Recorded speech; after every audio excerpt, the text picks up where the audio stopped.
ನನ್ನ ಹೆಸರು ಪ್ರಜ್ವಲ್. ನಾನು ಇಂದಿರಾ ಗಾಂಧಿ ಶಾಲೆಯಲ್ಲಿ 7ನೇ ತರಗತಿಯಲ್ಲಿ ಓದುತ್ತಿದ್ದೇನೆ. ಈಗ ನಾನು ಅಂಬೇಡ್ಕರರ ಹಾಡನ್ನು ಹೇಳಲು ಇಷ್ಟಪಡುತ್ತೇನೆ.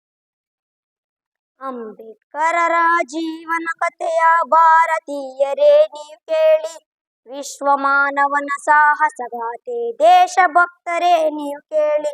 ಅಂಬೇಡ್ಕರರ ಜೀವನ ಕಥೆಯ ಭಾರತೀಯರೇ ನೀವು ಕೇಳಿ, ವಿಶ್ವ ಮಾನವನ ಸಾಹಸಗಾಥೆ ದೇಶಭಕ್ತರೇ ನೀವು ಕೇಳಿ. ನೊಂದ ಜನತೆಗೆ ದಾರಿ ತೋರಿದ, ಬೆಂದ ಬಾಳಿಗೆ ಬೆಳಕು ನೀಡಿದ ಅಂಬೇಡ್ಕರರ ಜೀವನ ಕಥೆಯ ಭಾರತೀಯರೇ ನೀವು ಕೇಳಿ, ವಿಶ್ವ ಮಾನವನ ಸಾಹಸಗಾಥೆ ದೇಶಭಕ್ತರೇ ನೀವು ಕೇಳಿ. ಮಹಾರಾಷ್ಟ್ರದ ಮಹೋ ಎಂಬುದು ಅಂಬೇಡ್ಕರರ ಜನ್ಮಸ್ಥಳ. ಏಪ್ರಿಲ್ 14ನೆಯ ದಿನ ಬಾಬಾ ಸಾಹೇಬರ ಜನ್ಮದಿನ. ರಾಮ್ಜಿ ಸಾಕ್ವಾಲ್ ತಂದೆಯ ಹೆಸರು, ಭೀಮಾಬಾಯಿ ತಾಯಿಯ ಹೆಸರು ಸೂರ್ಯ ತೇಜನ. ಬಾಲನ ಕರೆದರು ಭೀಮಾ ಎಂದು ಹೆಸರಿಟ್ಟು. ಬೆಳೆಯುವ ಪೈರು ಮೊಳಕೆಯಲ್ಲಿಯೇ ಪ್ರತಿಭೆಯ ಮೆರೆದನು ಬಾಲಕನು. ಬಡತನದಲ್ಲಿಯೇ ಬೆಂದು ಬಂದನು ಪುಟ ಬಂಗಾರವು ತಾನಾಗಿ.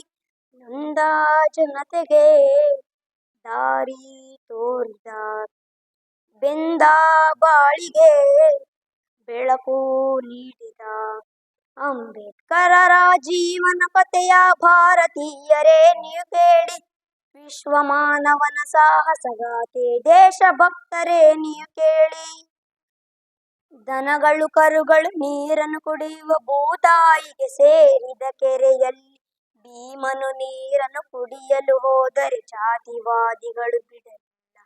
ದೂರದ ಊರಿಗೆ ತಂದೆಯ ನೋಡಲು ಗಾಡಿಯ ಪಯಣದಿ ಹೋದಾಗ, ಗಾಡಿ ಸವಾರನು ಜಾತಿಯ ತಿಳಿದು ಭೀಮನ ಭೂಮಿಗೆ ನೂಕಿದನು.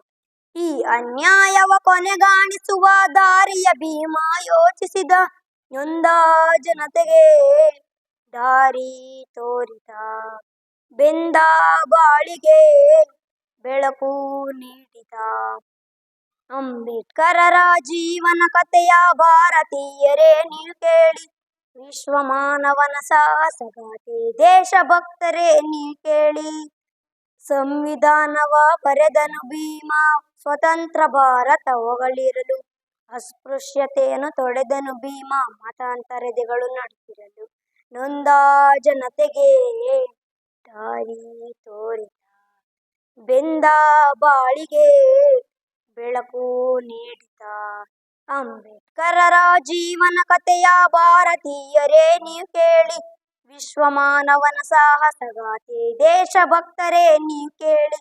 ಅಂಬೇಡ್ಕರರ ಜೀವನ ಕಥೆಯ ಭಾರತೀಯರೇ ನೀವು ಕೇಳಿ, ವಿಶ್ವ ಮಾನವನ ಸಾಹಸಗಾಥೆ ದೇಶಭಕ್ತರೇ ನೀವು ಕೇಳಿ.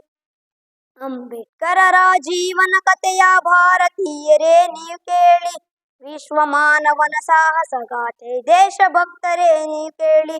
ವಿಶ್ವ ಮಾನವನ ಸಾಹಸಗಾಥೆ ದೇಶಭಕ್ತರೇ ನೀವು ಕೇಳಿ, ವಿಶ್ವ ಮಾನವನ ಸಾಹಸಗಾಥೆ ದೇಶಭಕ್ತರೇ ನೀವು ಕೇಳಿ. ಜೈ ಭೀಮ್.